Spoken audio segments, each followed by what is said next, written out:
most intense chainsaw to the juggler games of last year has made its way to the PC. Gears of War's triumphant attempt at third-person, small squad duck-and-cover carnage was a direct hit, and a pretty one as well. So what happens when you throw many gigs of RAM, a mouse and keyboard, and a video card that could ransom a Duchess at it?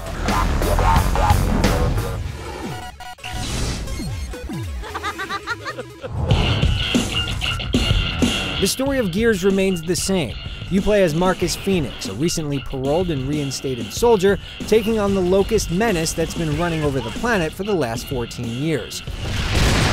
Cutscenes pad out your fellow squaddies' MOs, and constant radio chatter between action keeps you in the loop as you dredge forward on a series of daring deeds and bloodshed.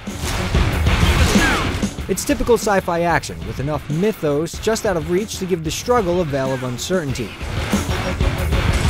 The new single-player segment, which takes place right before the final chapter, shows some of that Gears lore being fleshed out, with the hulking Brumak making the jump from cutscene to interactive horror show.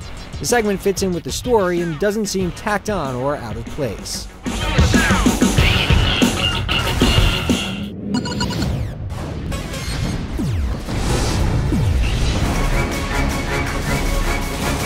The core design choices remain intact. Each firefight is a pristine moment of all-out trench warfare, where every bit of terrain and cover matters. Screwing up a reload can cost you your life, and a downed teammate can make the difference between a checkpoint reload or saving the day.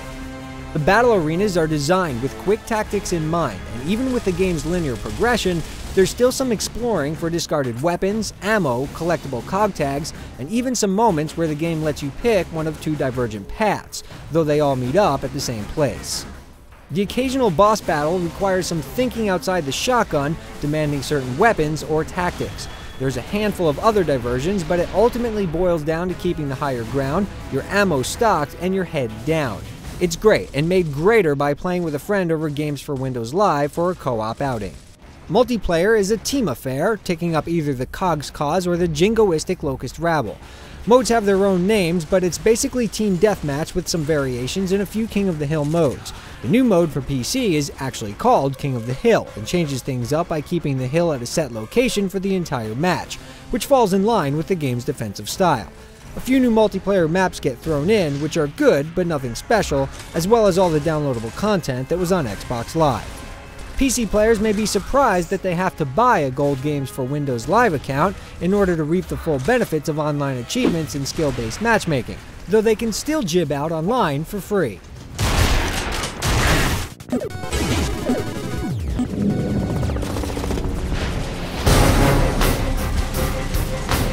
Despite all the exploding torsos, playing Gears is a thoughtful game, and not as fast as its first-person siblings. The mouse and keyboard combo, usually thought of as the real-world BFG 9000 for shooters, doesn't really give much of an edge this time around. Whirling the camera around is more disorienting than helpful, and the effects of precision aiming aren't really felt with the game's large reticule. That is until you use the sniper rifle, making it even more powerful. It's not game-breaking or anything, but you may find yourself holding onto it longer than usual, with less missed shots equaling much more munitions. And honestly, who doesn't love headshots? The game supports the Xbox 360 wired controller with the touch of a button and plays great with it, but chances are you already have Gears on the 360 if you have a controller, and getting a pad will run you the same cost as the actual game. Regardless of control, Gears still feels fresh, and its cover system is still the best thing going, even with many new games trying to ape it. The new area fits well into the story and gives you a couple of goes at the towering Brumak, including a fun, if brainless, full-on assault, something not found in the other boss battles. The new section takes an hour or so to dominate and is actually unlockable from the beginning if you want to check it out. It won't be anyone's favorite part of the game, but it does stand out. The new King of the Hill mode in multiplayer is decent, with the stationary hill giving the defense a place to lay down roots, though a well-tossed grenade makes for an instant wildcard.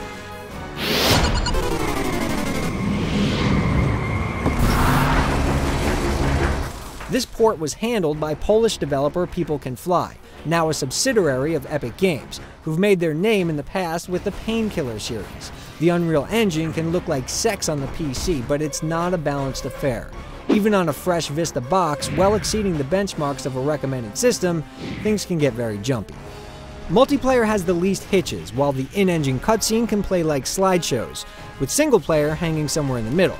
There are also a number of odd bugs, like graphics not disappearing, constant game crashing, and players being flung into trees they can't seem to get down from without the help of an untimely death. But this is the way of the PC. Gears might look like sex, but you may want to kick it out of bed in the morning. So, it may play better with a 360 controller, it may work out, and the new stuff may be good but not great, but it's still one of the most solid PC games of the year, with a great single-player game that can even be played cooperatively, and fantastic team-based multiplayer that's just a few notches below Team Fortress. If you think your PC won't asphyxiate on Marcus's bloody outing, and you missed out on the Xbox 360 craze, go ahead and jump in, rev up a chainsaw, and save the world.